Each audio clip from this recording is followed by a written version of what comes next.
Buksan ang iyong mga mata, gumising na at magsaya. Kalimutan na ang problema, tayo na't magpuri kay Jesus. Buksan ang iyong mga mata, Gumising na at magsaya, kalimutan na ang problema.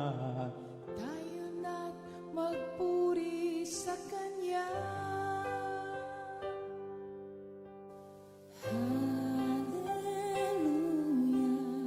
Hallelujah, Hallelujah,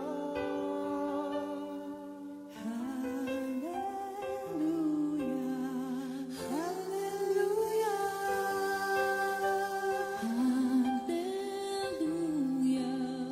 hallelujah,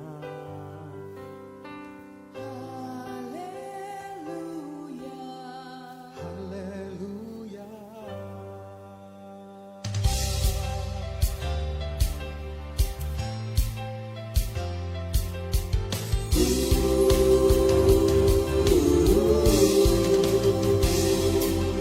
Buksan ang iyong mga mata, gumising na at magsaya. Kalimutan na ang problema, tayo na't magpuri kay Jesus. Buksan ang iyong mga mata, gumising na at magsaya. Kalimutan na ang problema, tayo na't magpuri sa Kanya. Hallelujah, hallelujah, hallelujah, hallelujah, hallelujah, hallelujah, hallelujah, hallelujah. Buksan ang iyong mga mata, gumising na at magsaya. Kalimutan na ang problema, tayo na't magpuri kay Jesus. Buksan ang iyong mga mata, gumising na at magsaya. Kalimutan na ang problema, tayo na't magpuri sa Kanya. Hallelujah, hallelujah, hallelujah, hallelujah, hallelujah,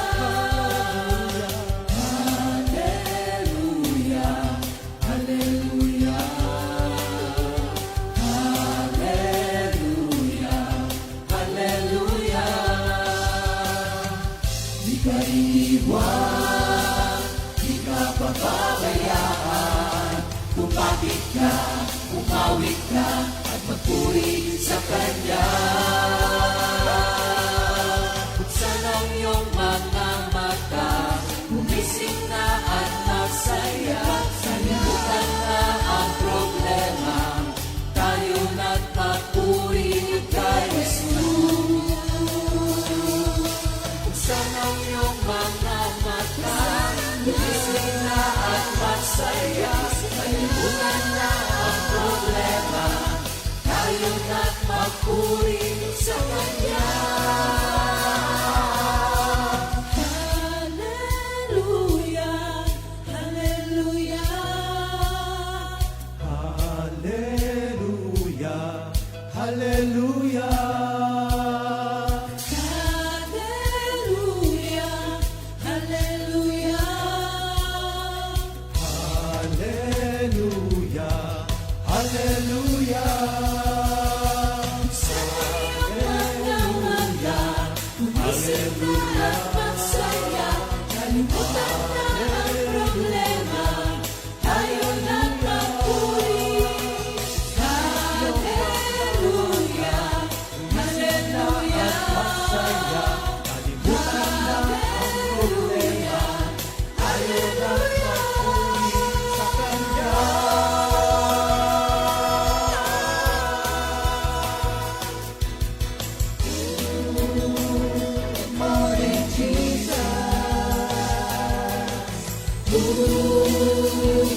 morning, Jesus.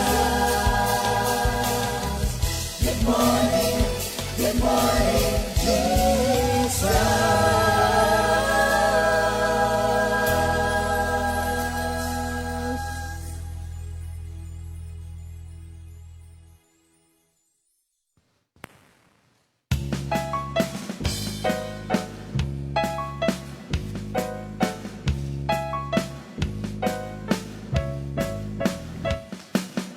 Okay ka nang mastan ng mga paa na sumasayaw sa Panginoon.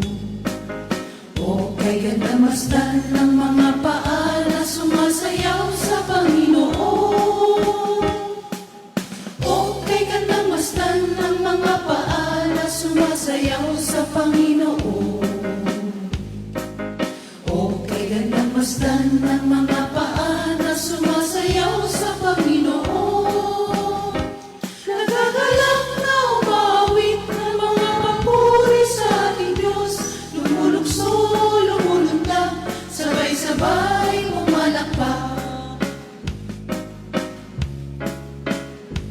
Nagagalak na umawit ng mga papuri sa ating Diyos. Lumulukso, lumulundag, sabay-sabay pumalakpak. Halina, halina, halina kapatid, umawit tayo kay Jesus. Halina, halina, halina kapatid, umawit tayo kay Jesus. Susulyat-sulyat, tingin-tingin, may mga ngiti sa labing di mapigil. Punong-puno ng pag-ibig ng Diyos. Susulyat-sulyat, titingin-tingin, may mga ngiti sa labing di mapigil. Punong-puno ng pag-ibig ng Diyos.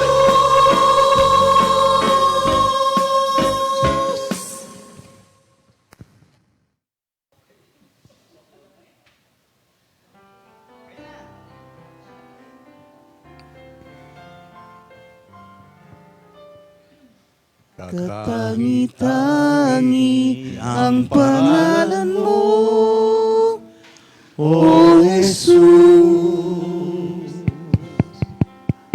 Katangi-tangi ang pangalan mo, O Jesus. Banal ang pangalan mo, banal ang pangalan mo. Katangi-tangi ang pangalan mo, O Jesus.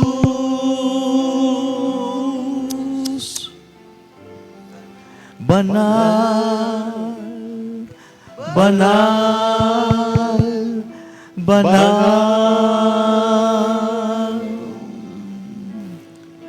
Banal ang pangalan mo, Panginoon.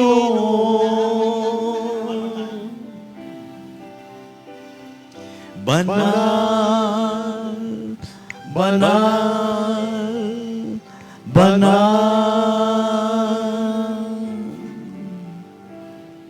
Banal ang pangalan mo, Panginoon. Nahayag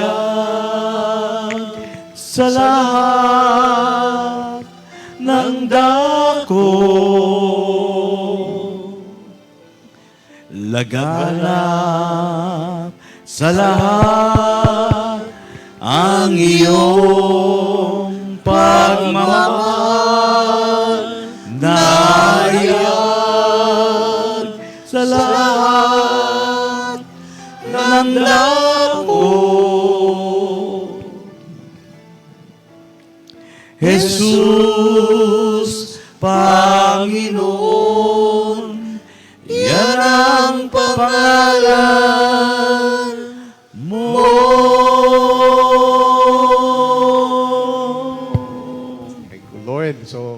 umaga po sa inyong mga kapatid at Morning. welcome muli sa ating Good Morning, Jesus. Kamusta na po ang lahat? Nawa at ay naghanda na for today para sa ating mga magaganap na pag-aaral. At napakahalaga po ng ating pag-aaral today. May kinalaman po doon sa ating awitin. But anyway, bago tayo magpatuloy, tayo po'y manalangin muna. Panginoon, marami pong salamat sa pagkakataong ito. Narito kami na aking kapatid, na si Minister Dodi, O Lord. We pray, O God, we bow down before you, O Lord. Now fill us with your wisdom, fill us with your spirit, O God, upang ang lahat ng tatalakayin sa umagang ito ay magiging maliwanag para sa lahat at maunawaan itong tinatawag na the great mystery of godliness. Pagpalain niyo rin po ang mga nakikinig at mga nanonood sa araw na ito. Sa pangalan ni Jesus, Amen. Thank you, Lord. So yung ating pong word o verse of the week, dito sa Psalms 121, verse 7, the Lord will keep you from all evil. He will keep your life. Yeah, but Mr. Dodi. Amen. Thank you, Lord. Purihin po ang ating Panginoon. Magandang umaga po sa inyong lahat, mga kapatid. Thank you, Lord, sa patuloy na biyaya, mga kalakasan ng ating pangangatawan, yung kalusugan natin na si Lord ang nagbibigay sa atin. Thank you, Lord. Amen, amen. Totoo po yun. At ang kalakasan, magmumula sa ating Panginoon. Kasi yung ating panahon ngayon, pabago-bago. At talagang kailangan yung ating katawan ay, kumbaga, handa po pa sa mga adjustment as well as doon sa ating spiritual life. Kasi po yung ating pag-aaralan ay actually meron po itong kinalaman doon sa magkakaroon po tayo ng series. Maaaring next week, mag-start na po ito doon sa Book of Hebrews. Malaki po ang kinalaman nung tatalakayin po namin ni Minister Dodi today doon sa Book of Hebrews. Napakaganda po. At ito'y pagbibigay linaw at nawa lahat po, lahat tayo, hindi lamang po, ang buong mundo ay maunawaan itong tinatawag na great mystery of godliness. Ngayon, doon po sa ating pag-aaral, actually ito po ay continuation. Continuation po ito, I think this was 2 weeks ago Natalakay na po ito nila Pastor Alex, Minister Ernie, at Minister Boy. Natalakay po nila ito Pero yung gagawin po natin ngayon ngayong umaga, ay yung magko-concentrate po tayo doon sa verse 16. So yung ating pong pag-aaral ay dito po sa 1 Timothy chapter 3, verse 16. Ganito po ang nakalagay. By common confession, great is the mystery of godliness. He who was revealed in the flesh was vindicated in the spirit, seen by angels, proclaimed among the nations, believed on in the world, taken up in glory. Alam niyo po, kaya sabi ko nga po na meron pong malaking relasyon itong ating pag-aaral today doon sa magaganap na series and hoping magsimula na po ito next week, pag-aaralan natin po ang buong Book of Hebrews. Bigyan ko lang po kayo ng konting introduction dito sa Book of Hebrews dahil sabi ko nga po, malaki ang kinalaman nito doon sa pag-aaral na magaganap po na kami po ni Minister Dodi ang gagamitin. Now, ang Book of Hebrews, ang purpose po kasi nito is to present the sufficiency and superiority of Christ. Yan ang buong concentration ng Book of Hebrews. Sufficiency and the superiority of Christ. Ngayon, yung panahon po ng ating Panginoon, ang Judaism ay ito po yung masabi natin na the best religion during that time ng ating Panginoong Jesus, ang Judaism. At hindi po ito madali. Hindi madali. Dahil masyado siyang maraming hinihiling. Marami itong ipatutupad. Ngayon, ang Judaism nga po, ito'y divinely designed. Actually, divinely designed po ito na it was the best religion, expressing true worship and devotion to God. Yun po talaga ang totoo eh. Ang Judaism, it was divinely designed ng ating Panginoon para turuan o to express true worship, paano ba sasambahin ng tao ang Diyos, and devotion to God, paano ba tayo magkakaroon ng tamang relasyon sa ating Panginoon. Hindi lamang po yun, yung mga commandments ito, yung mga magaganap, dahil concentrated po ito sa first 5 books no, ng Old Testament, na yung kanyang mga tawagin natin rituals. No? May marami kasing kailangan gawin ka para matupad ito sa buhay mo. Hindi lamang rituals, and the prophets describes God's promises. Pinapaliwanag naman po ng mga propeta, and release the way to forgiveness and salvation. So, kung titignan natin, halos kumpleto ang kanyang pagtuturo. But, ang pagkakaiba po nito, until Jesus came, nang dumating na ang ating Panginoon, yung fulfilling the law. Kasi sabi nga niya, dumating ako hindi para alisin ng law, but to fulfill the law. Hindi lamang po yun, paano natin ko-conquerin ang sin? Paano mapagtatagumpayan? Shattering all barriers to God. Parang merong wall, hindi makapasok sa the very presence of God ang bawat tao. Parang mahanap ng pamaraan, paano nga ba tayo kalulugdan ng Diyos? So binrake ito ng Panginoon. So hindi lamang yon, and freely providing eternal life. Nung kasi sa Judaism, parang kailangan gawin mo to para magkaroon ka ng eternal life. But nang dumating ang Panginoon, it was freely given. Freely given for those who would believe, who would accept, who would turn away from sins and obey Him. Freely given. Yun lang gagawin mo doon. You believe on Jesus Christ, you accept Him as your Savior and Lord, turn away from the sins, and obey God. So it was freely given. At dito po, in-evaluate na who Jesus is. Yan ang Book of Hebrews.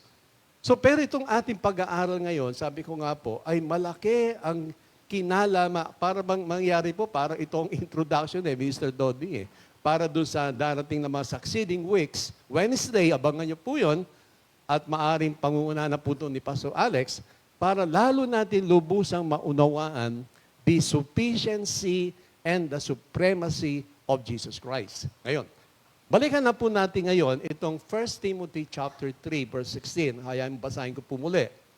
By common confession, great is the mystery of godliness. He who was revealed in the flesh was vindicated in the spirit, seen by angels, proclaimed among the nations, believed on in the world, taken up in glory. Ngayon, gusto ko muna pong bigyan ng introduction, yung mystery of godliness, the word mystery. Para bang merong hiwaga. Di po ba may hiwaga? Ngayon, itong mystery po, it is a term used by Paul, ginamit po ito ni Paul, to indicate truth hidden in the Old Testament.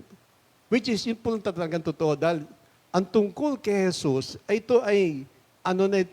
was prophesied sa Old Testament. Beginning pa lamang sa Book of Genesis, doon sa mga succeeding books, ay ipinoprophesy na ito until doon sa Book of Isaiah, chapter 9, verse 6. Yun ang pinaka-bibid na makikita natin na a child will be born. Sinasabi na po doon. At thank you, Lord, a week or 2 weeks ago, sinelebrate natin ang Christmas. So ngayon, ito nga po it is an indicate truth hidden in the Old Testament age and revealed in the New Testament. Ito na ngayon si Jesus Christ. Kaya nga yung Christmas, napakahalaga po noon. The birth of Christ. Hindi lang po ito basta gift-giving, bagong damit, pagkain, pasyalan. Hindi po yon. Ang ibinibigay ng emphasis doon ng until Jesus Christ came na fulfill ang lahat ng prophecy. It was hidden. Ibig sabihin, wala nakakaalam hindi malinaw kung ano yung mga magaganap.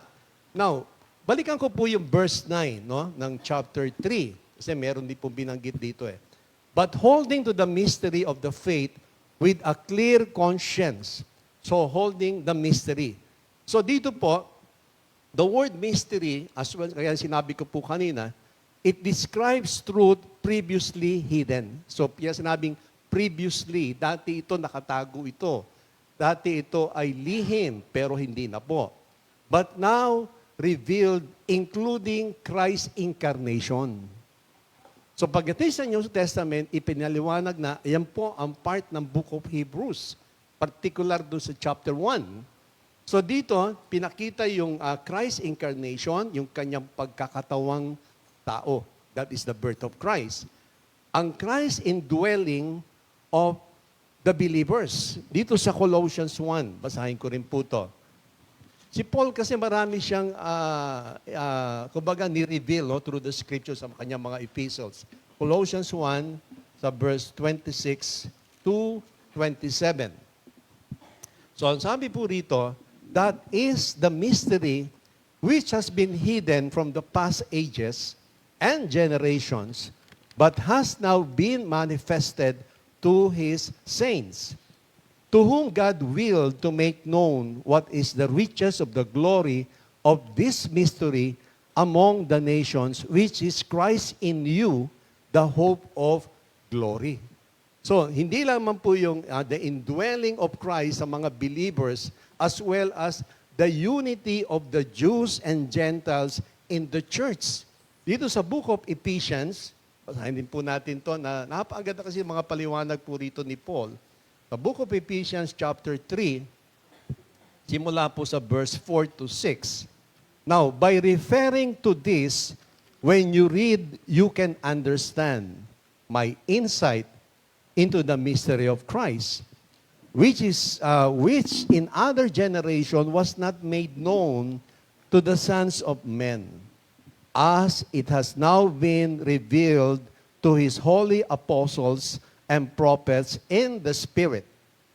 To be specific, that the Gentiles are fellow heirs and fellow members of the body and fellow partakers of the promise of Christ, Jesus, through the gospel. So nakita niyo po ba yung kapangyarihan nang dumating ang Panginoon sa Jesus, pinakita sa atin na joint heir na lahat ng Gentiles kasama ng mga Jew.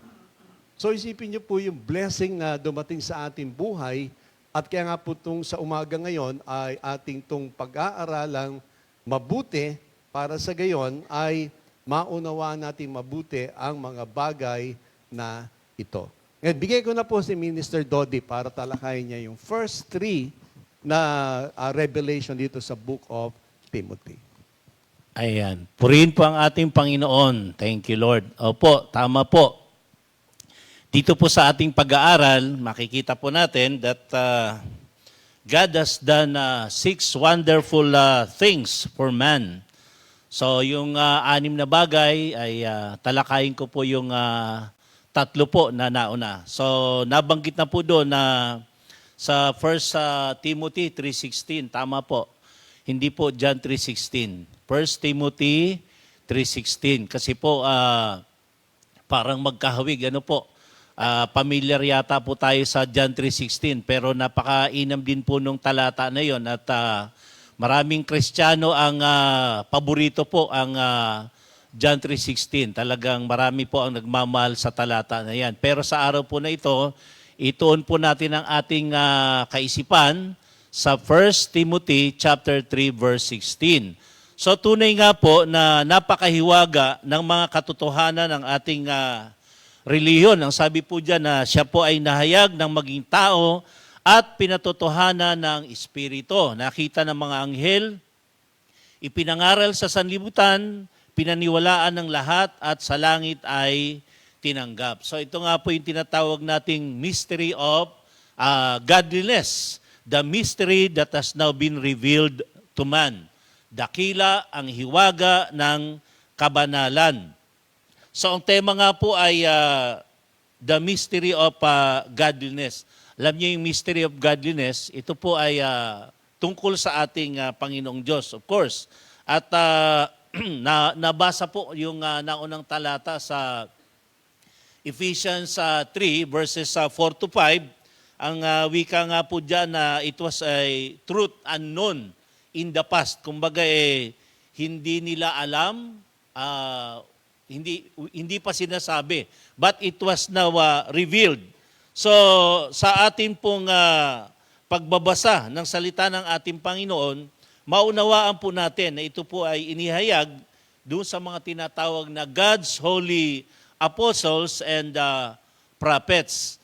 Kaya ang mga hiwagang ito'y, sabi sa verse 5, hindi ipinaalam sa mga tao nung mga nakaraang panahon. Ngunit inihayag ngayon ng Diyos sa pamamagitan ng Espiritu sa Kanya mga banal na apostol at mga propeta. Kaya sabi natin, ito po ay important things. 6 na bagay. Ang tawag natin ay doctrinal truths na sinasabi po. At yung 3 bagay, unang-una po ay, ang sabi dyan, God was manifested in the flesh. Sa ibang version, ang pagkakasabi po ay appeared in the flesh, which means Jesus walked on earth as a man. So God appeared in a body. Thank you, Lord. So God actually became a man in the person of Jesus Christ. Yun po yung katotohanan na sinasabi po ng talatang ito. At ito ay pinatunayan naman ni San Pablo ay sa kanyang sulat. Yung the humanity and divinity of Jesus Christ. Yung kanyang pagkakatawang tao. Ito yung kumbaga naging basis ng ating pagiging matuwid sa paningin ng ating Panginoong Diyos. Kaya yun pong nababanggit na salamat sa Diyos dahil isinilang ang ating tagapagligtas sa katauhan ng ating Panginoon Kristo.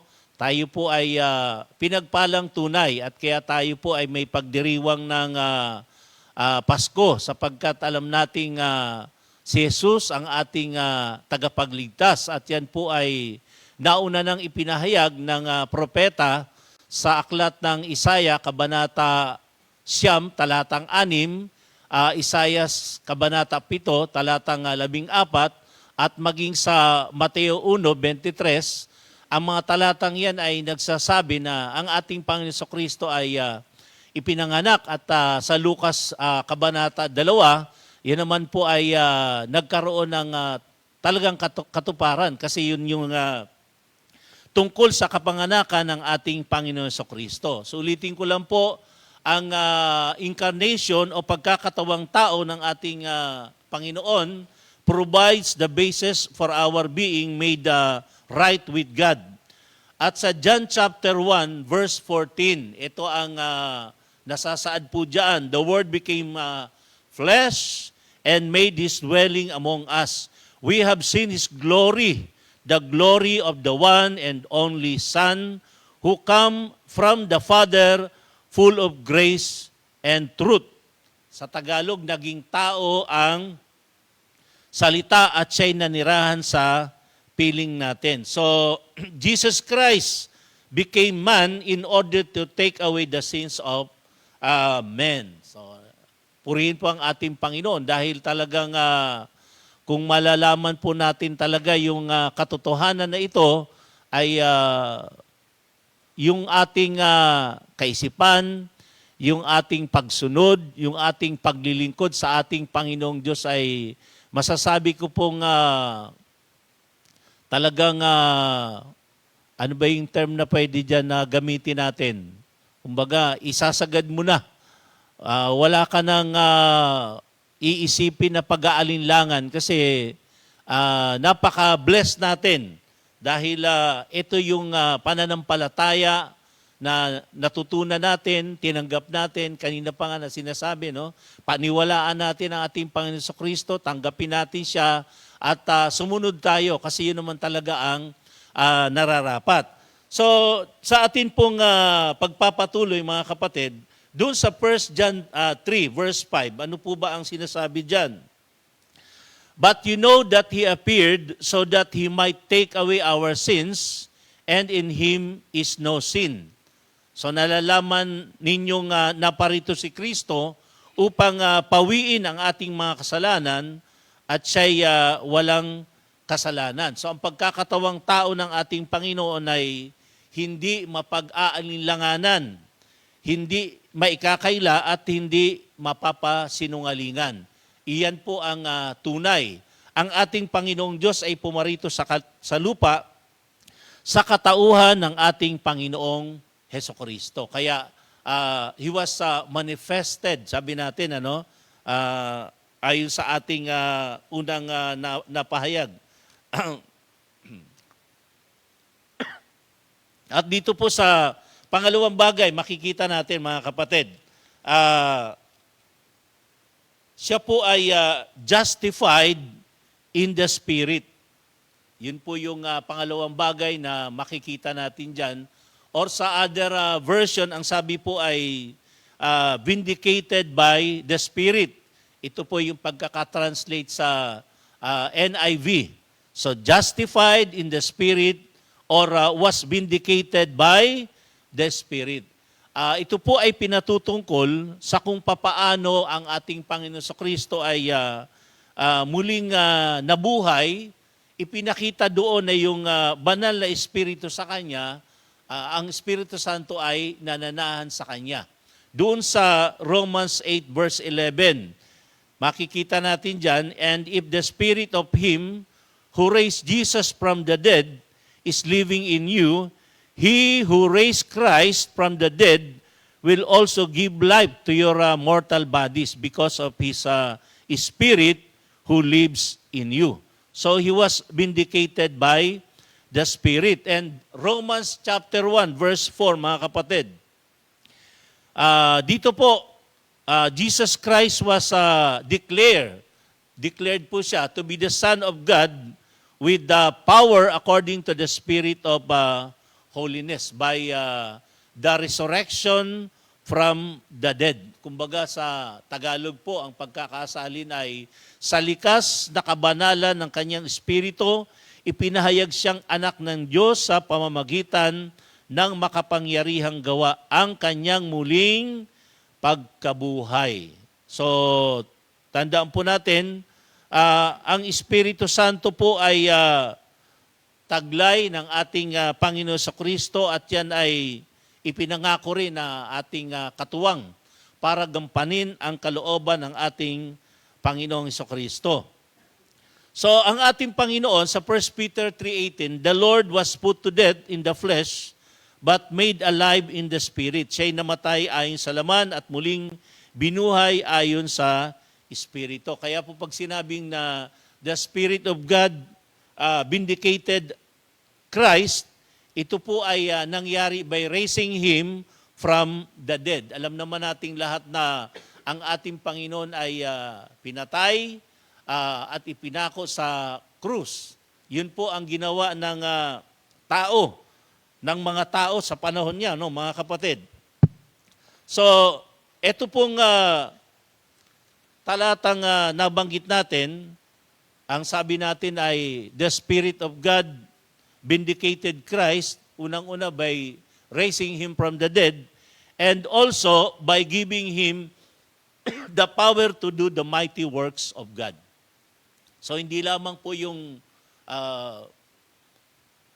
muling pagkabuhay, kundi yung pagkakaroon ng kapangyarihan na binigay sa Kanya para kumbaga gawin ang mga bagay na nais ng ating Panginoon. So Christ worked so many miraculous works of healing. The works of Christ were the proof that He is who He claimed, the Son of God Himself. Ito yung patunay kung ano yung claim niya na siya yung sinasabing anak ng Diyos. Marami pong mga himala, works of healing. Maraming kababalaghan na naganap o ginawa ang ating Panginoon Kristo at makikita po natin din ang Unang-una ay doon sa John chapter 2, verse 11, first of his miraculous sign na perform ng ating Panginoon yung sa Cana in Galilee. Dito inihayag niya ang kanyang kadakilaan at nanalig sa kanya ang mga alagad.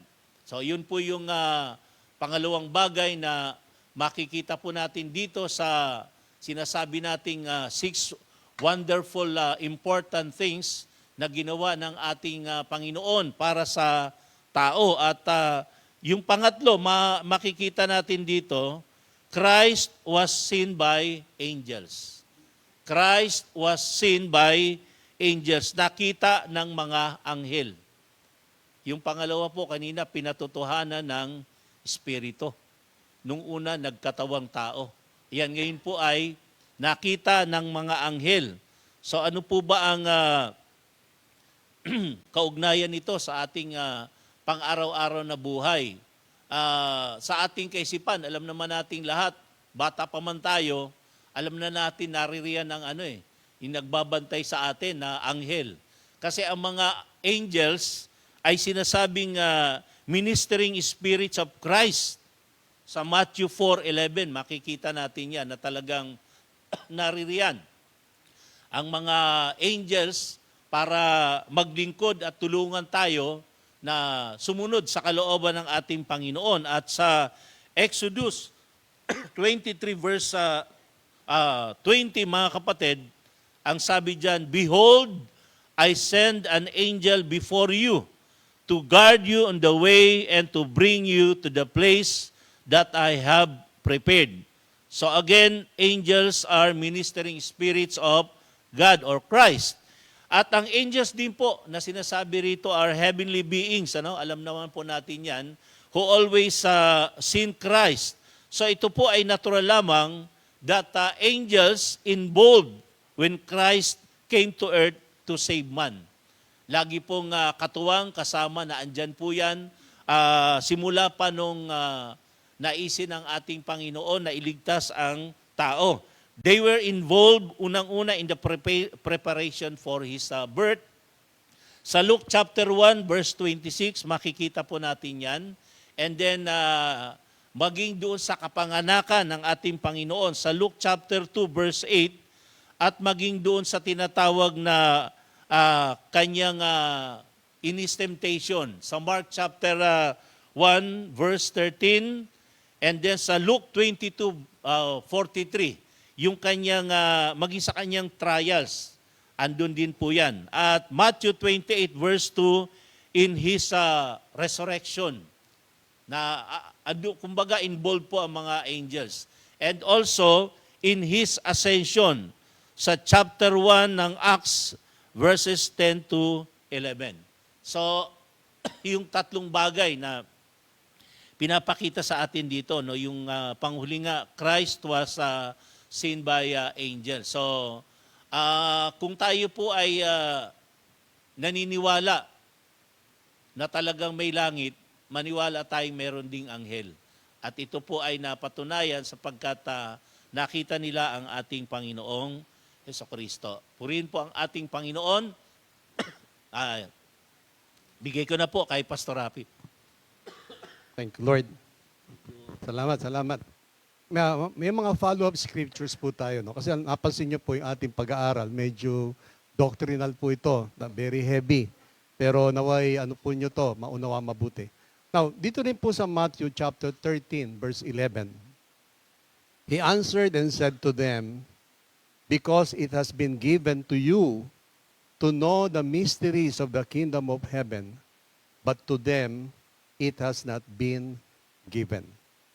So dito po ang ating Panginoon, malinaw na ina-affirm niya na yung ating kakayanan to comprehend spiritual truth is a gracious gift of God. Hindi ito basta mapapasa iyo, but it is a gift from God. At hindi lamang po yun, sovereignty bestowed on the elect. Meron talagang pagkakalooban ang Panginoon ng mga spiritual truth. At dyan marami nag-i-struggle.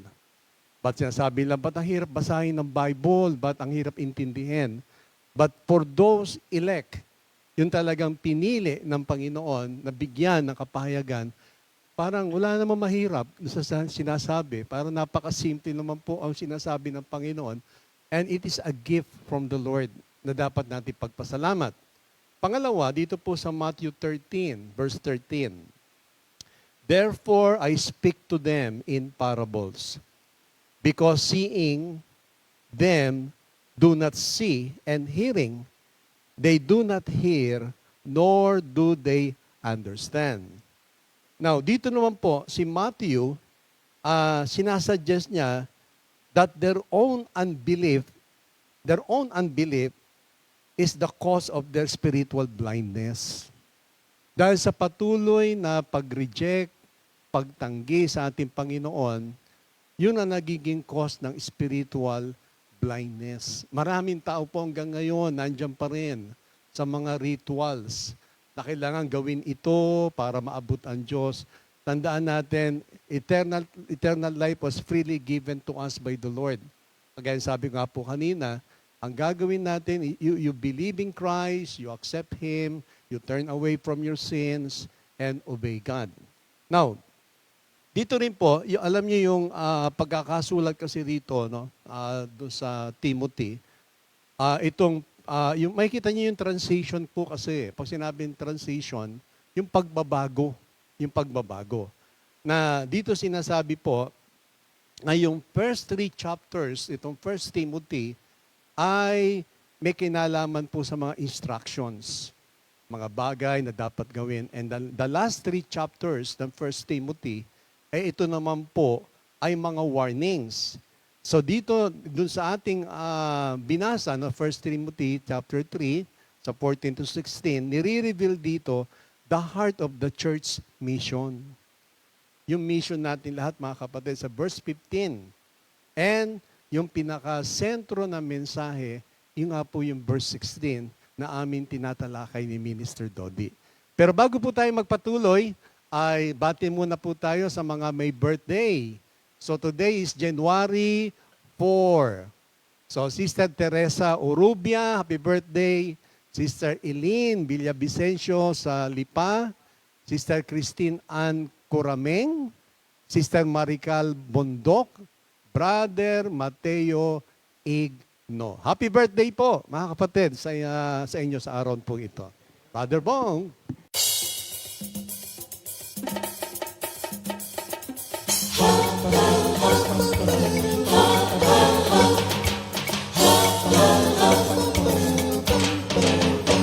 Happy, happy, happy, happy, happy, happy, happy. Happy, happy birthday. Happy, happy birthday. Happy birthday. Happy birthday to you. Happy, happy birthday. Happy, happy birthday. Happy birthday. Happy birthday to you.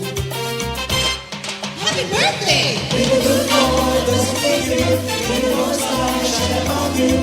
Happy, happy birthday to you. Happy, happy birthday to you.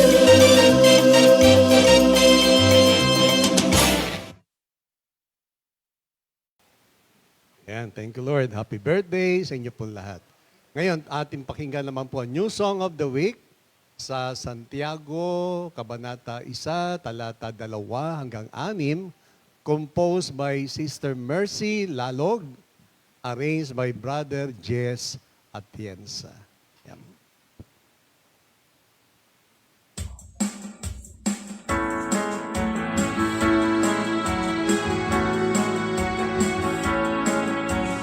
Maggalak kayo kapag kayo'y dumaranas ng iba't ibang pagsubok.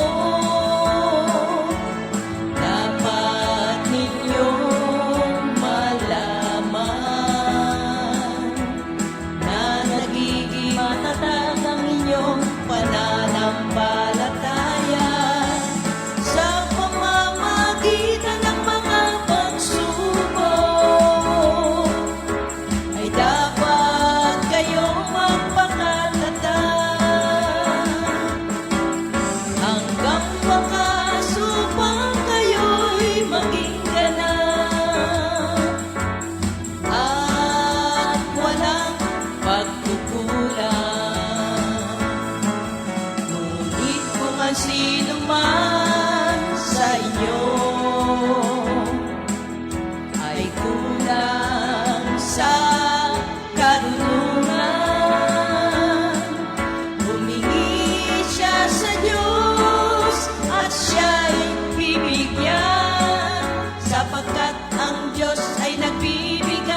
wakas upang kayo'y maging ganap at walang pagkukulang.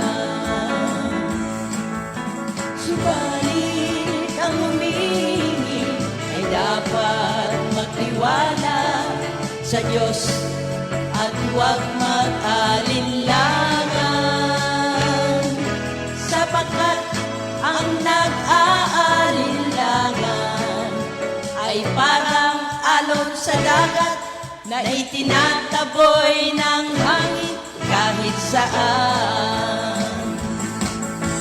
Sa pamamagitan ng mga pagsubok ay dapat kayong magpakatatag hanggang wakas upang kayo'y maging ganap at walang pagkukulang. Hanggang wakas upang kayo'y maging ganap at walang pagkukulang. Walang pagkukulang, walang pagkukulang.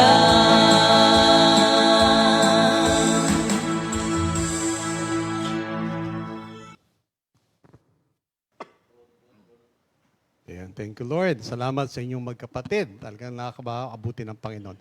Now, announcement po, anniversaries, 33 and 27 years ng Paniki and Kuya Po Outreach. January 14, 2024, Sunday, 9 a.m. Yan, lahat ay imbitado, no?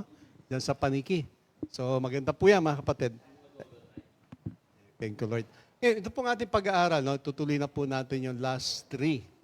At naway, unawain niyo po ito mabuti na napakahalaga po nito na makilala natin na lubusan ng ating Panginoon at may pagkaloob natin sa Kanya ang due respect sa Kanya bilang Diyos. Ngayon, dito po sa ating last 3, unahin ko muna po yung preach among the nations or preach among the Gentiles. Dito po sa Matthew 24, verse 14, "And this gospel of the kingdom will be preached in all the world as a witness to all the nations, and then the end will come." Dito po, kung mapapansin nyo, kung babalikan natin ng Old Testament, simula sa Genesis to Revelation, maraming nagaganap. Maraming mga tinatawag na Great Tribulations na talagang mararanasan at maaring mararanasan pa natin. Kagayang ito nga po yung di ba nagkaroon po ng earthquake sa Japan, 7.6. Tapos may tsunami, ang daming namatay. Up to now, running the time sila dahil nga sa winter. Winter ata sa Japan, so masyado malamig. So talagang napakalaki ng problema. Nandyan din yung mga digmaan. So, isa sa mga nagiging hadlang ay the deception of false teachers. Doon sa Old Testament, napakarami. Hanggang ngayon, napakarami pa rin po mga false teachers. Kaya nga tayo ay ina-advise na be familiar with the Word of God. Alam mo kung ano nakasulat, ano sinasabi. Para sa gayon, pag nakaharap mo ang isang, sabihin nating nagkukunwari na isang lingkod ng Diyos, alam mo kaagad at hindi ka madadaya.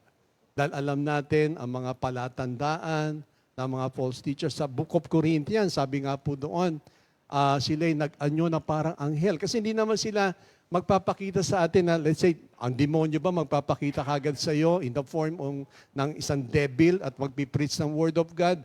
Of course, hindi mo siya paniniwalaan. Di po ba? So siya ngayon ay mag-anyong isang anghel to deceive many people. At marami po ang nadadaya hanggang ngayon kasi hindi sila familiar especially sa deity ng ating Panginoon at yung mga magaganap. So hindi lamang po deception of false teachers, war, sa Matthew 24 sabi, rumors of war, Pero ngayon, parang hindi na rumors of war. Nagaganap na po yung gera. Nasa kapaligiran, gera dito, gera doon. Sobra-sobra yung preparation na ginagawa ngayon ng bawat bansa. Naalala ko doon sa YouTube po kasi, mahilig ako sa mga current events eh. Sinusundan ko po yan. At isa na-encounter ko sa YouTube na isang country, sabi ganon, sabi ng leader, all military, prepare for war. So, sabi ko, nagbigay ng ganoong ng decision, prepare for war. So, hindi na siya rumors of war, kundi talagang para bang iniintay na natin ang kaganapan ng Matthew 24, which is, sabihin natin, hindi na po biro. So, hindi lamang wars, persecution. Masyado maraming persecution ngayon, especially if you're doing right, maraming tao magagalit sa'yo. If you sabihin natin, proclaim the good news, the goodness of God, people will persecute you. Kapag ipinatupad mo ang tama, magagalit ang tao sa iyo. So there's so much persecution. So hindi lamang yon natural disasters. Ito nga po yung sabi ko kanina, no? Na ang daming nagaganap, ang daming pagbabago ng panahon, ng climate. Kaya nga sabi ko po, manood kayo sa YouTube, dahil freely naman po yan eh. At pakinggan na panoorin nyo yung mga nagaganap sa kapaligiran dahil hindi naman po ito na ibo-broadcast sa mga ordinaryong balita. No? Pero doon makikita mo na ano ang nagaganap sa kapaligiran.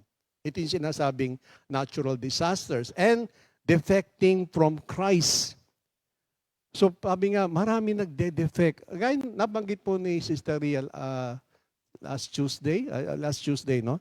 Yung isang seminar, pastors, kamusta ka na? Ang existing problema is financial problem and respect. Now, napakagandang isipin at pag-aralan, financial problem. Bakit huminto ang tao na mag-support sa church? Bakit kaya? It's a big question. Bakit ayaw na mag-support ng tao sa church? Yung pangalawa, respect. Bakit nawala ang paggalang ng tao sa pastor? Hindi naman basta-basta mawawala yun eh. Kaya nga, lagi tayong ini-encourage na ingatan natin yung ating integridad. Ingatan natin yon. Kasi once na nasira ka, that's it, tapos na yon. Hindi mo na mare-recover yun. Di po ba? At yun ay problema ngayon among the churches. Hindi lamang sa Christian churches, all the churches. Pag sa Amerika nga, makikita nyo, ang daming problema doon.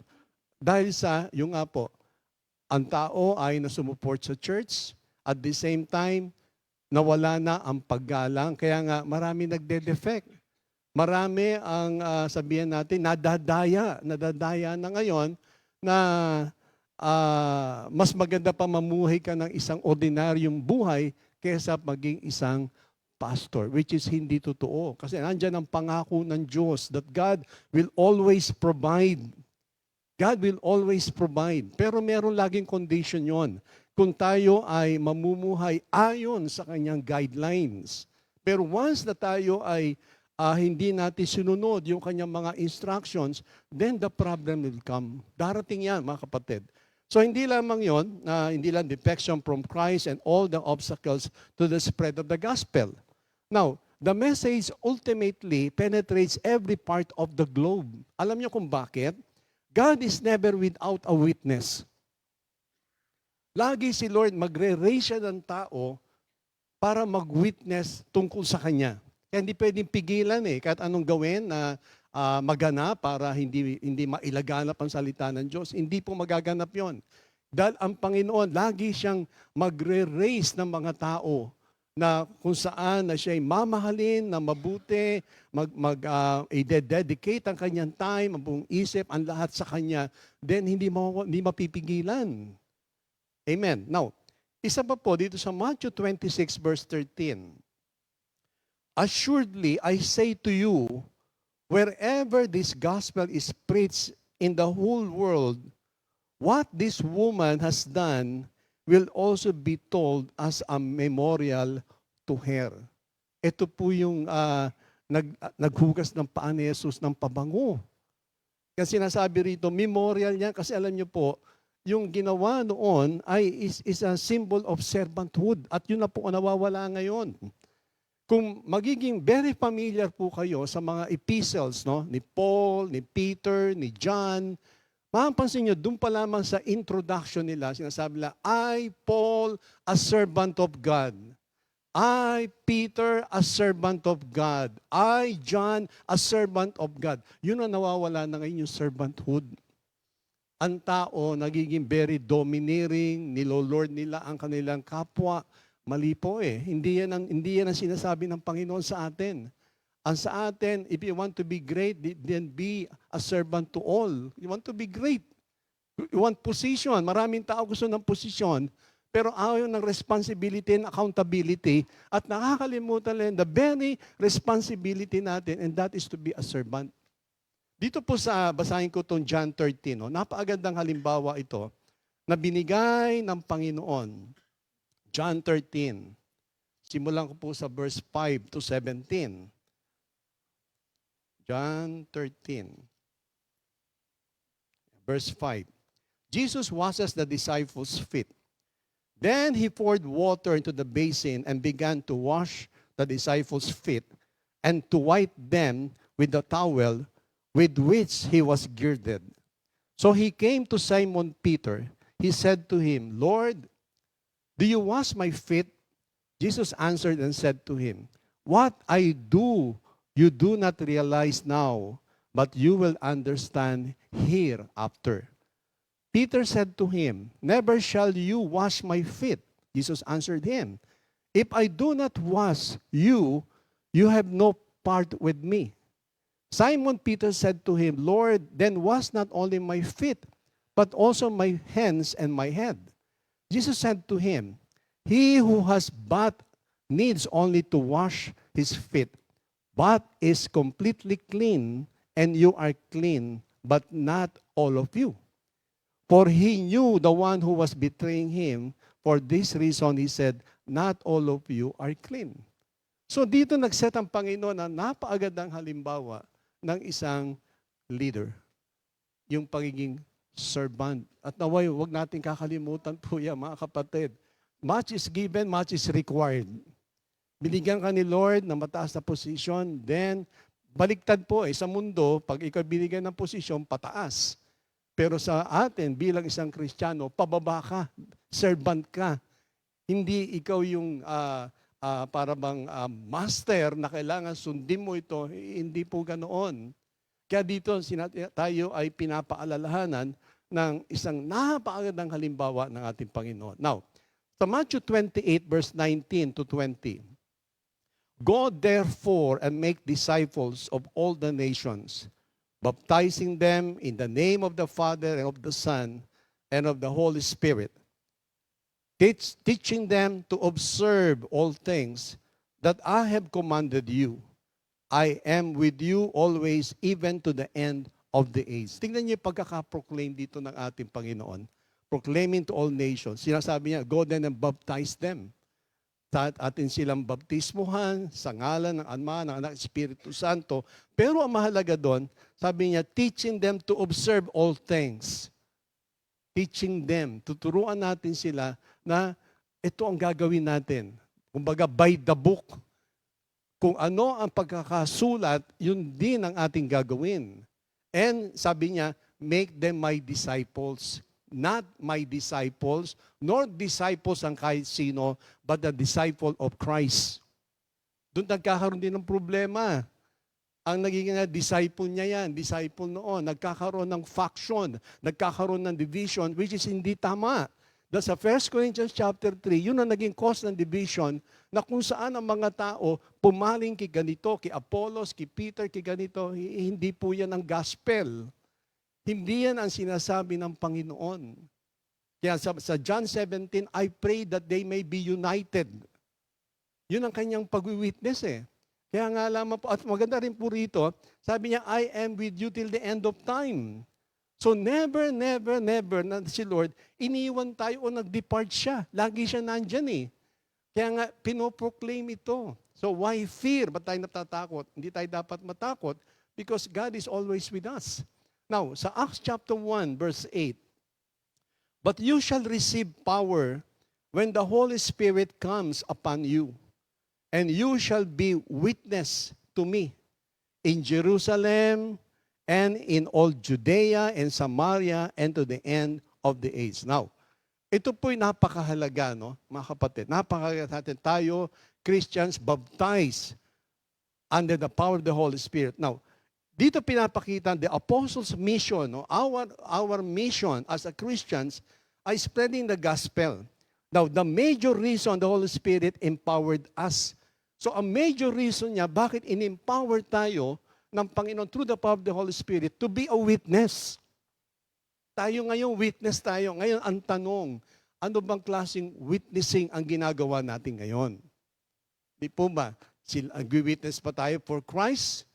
Winning souls for the kingdom of God, o tayo nagiging cause ng pagkawala ng tao? Nakakaligtaan natin, mga kapatid. Yung power niya binigay sa atin by the grace of God to witness for Him. Kaya nga, hindi pwedeng pigilan ang gospel kasi si Lord magre-raise at magre-raise siya ng tao to speak for Him. Para sabihin kung ano sasabihin ng Panginoon, ay sasabihin ng taong yun. Napakahalaga po ito, mga kapatid. Now, hindi lamang po yun. Pangalawa, receive in glory. Sa Acts chapter 1, verse 9 to 10.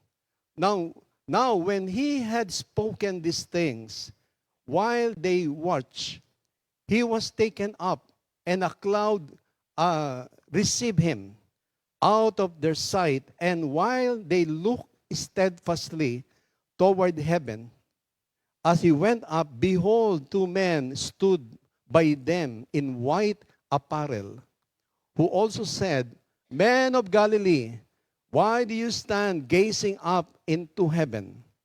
This same Jesus who was taken up from you into heaven will come in like manner as you saw him go to heaven. So nandito ngayon, na yung sinasabi nga po na power ba receive up in heaven, alam nyo, nakakatuwa eh. Kung i-recall natin, wala naman pa tayo doon sa event na yun na nangyari. Pero maganda po doon, alam nyo po, that Christ's ascension, yung pag-akyat ng ating Panginoon, and exaltation na showed that the Father was pleased with Him. Natuwa ang Panginoon sa Kanya and accepted His work fully. Kaya yung pag-akyat niyang pong yun, na na-witness sa maraming tao, it only proves na ang kanyang Ama was pleased with Him. Now, the question ngayon sa atin, is God pleased with us? Natutuwa kaya sa atin? Kamusta kaya tayo, mga kapatid? No, parang, nga, no, it is an eye-opener para sa atin na natutuwa kaya si Lord sa ginagawa ko. O baka yung demonyo na, sabi nga ni Steria, hindi natin namamalayan, baka yung paa natin, akala mo naki-Lord ka, pero actually, we're not doing what God requires. Ang ginagawa natin, devil's work na pala. Nakalungkot, no, mga kapatid, no? Kaya nga, it is a time of assessment para sa atin na is God pleased with me? Tanungin natin ating mga sarili. Dahil sa year 2024, for almost 42 years, going to 43 years na tayo, i-assess natin yung ating mga sarili. It's time. It's time na. Na-assess natin, Lord, nasa na nga ba ako? Am I doing right according to your principles?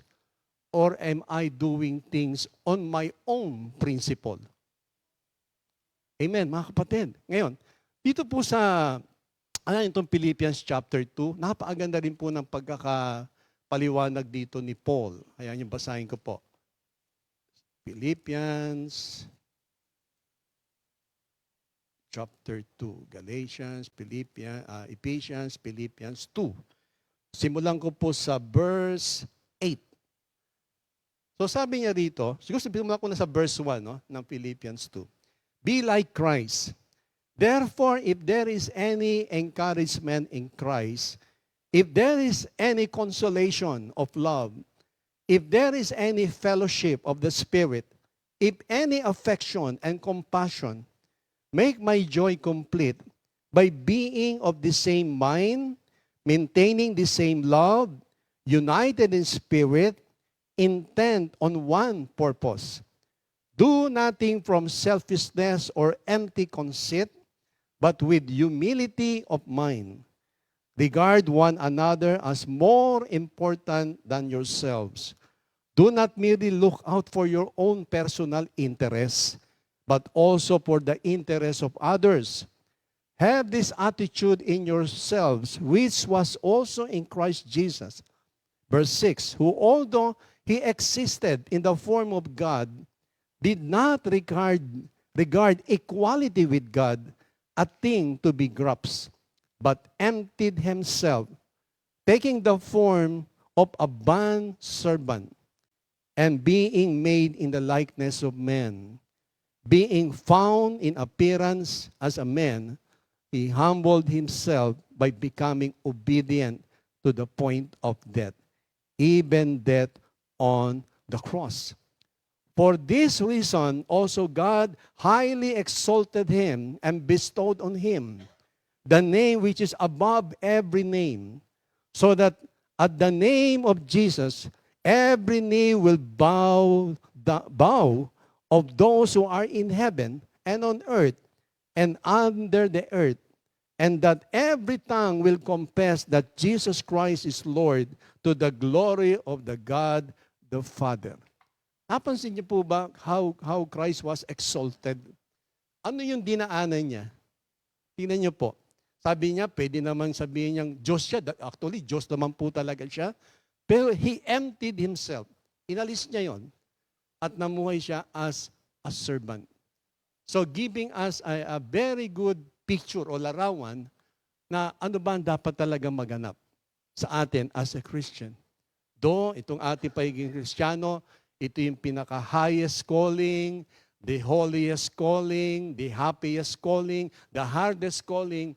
Pero wag mawala sa atin po yung kanyang living example. He emptied himself. At ang maganda po talaga rito, yung hindi lang he humbled himself, becoming obedient to the point of death. Hindi natin nagiging problema natin ngayon. Paano ba natin susundin si Lord?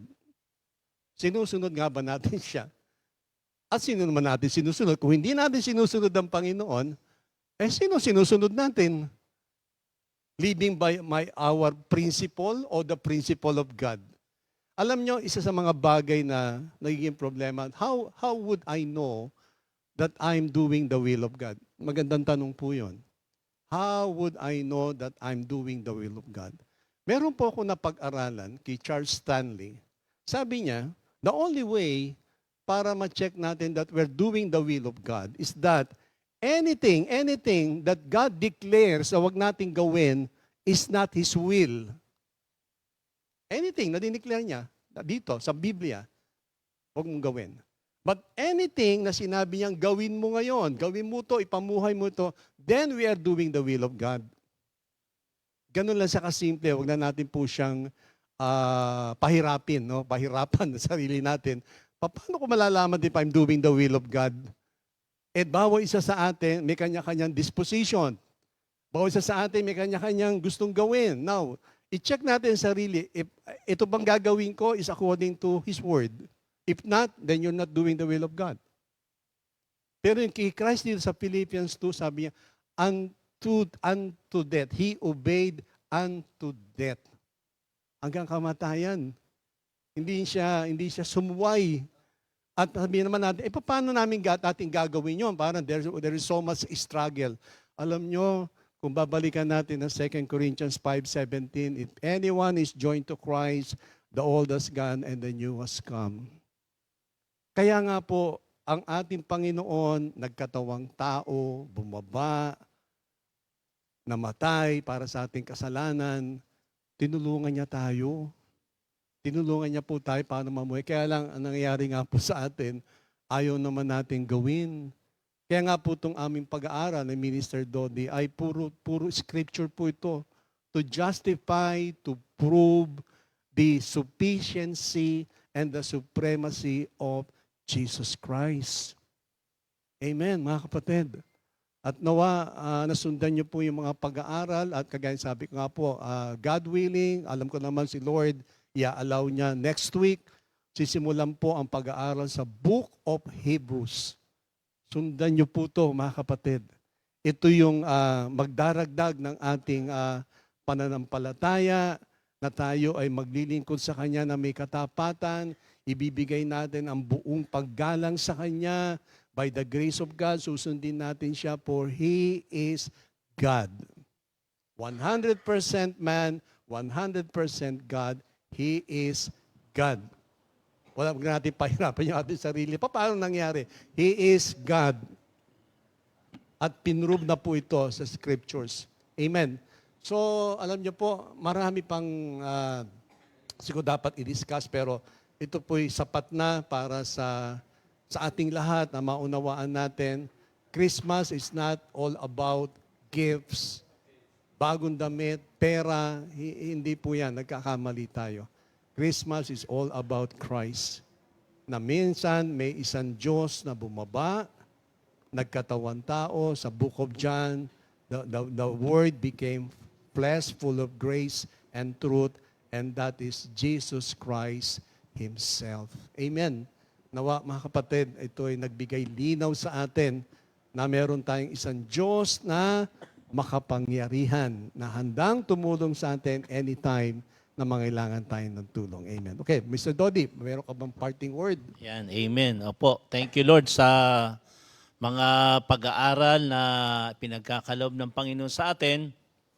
Patuloy lang po nating buksan ang ating mga puso, ang ating isipan patungkol sa salita ng Diyos sapagkat ito po yung katotohanan na ipinapahayag sa atin. Sabi nga po pagka tayo po ay merong teachable spirit, madali po nating maunawaan. Hindi po magkakaroon tayo ng pag-aalinlangan sa ating kaisipan sapagkat ang mga ipinapahayag natin ay ayon naman sa salita ng Diyos. Kaya talagang meron pong mga backup scriptures yan para po yung lalong-lalo na sa mga doctrinal issues na sinasabi, no? Napakahalaga po niyan. Thank you, Lord.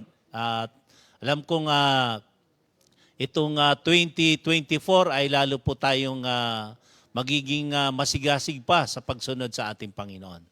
Amen, amen. Kaya nga po itong year 2024, ang sentro ng ating pagtuturo ay living for Jesus. Pamumuhay tayo para sa ating Panginoon at tayo'y tutulungan niya. Alam niyo mga kapatid, tutulungan niya tayo. Yan ang pangako niya. Kaya nga doon sa Matthew 28, sabi niya, I will be with you till the end of time.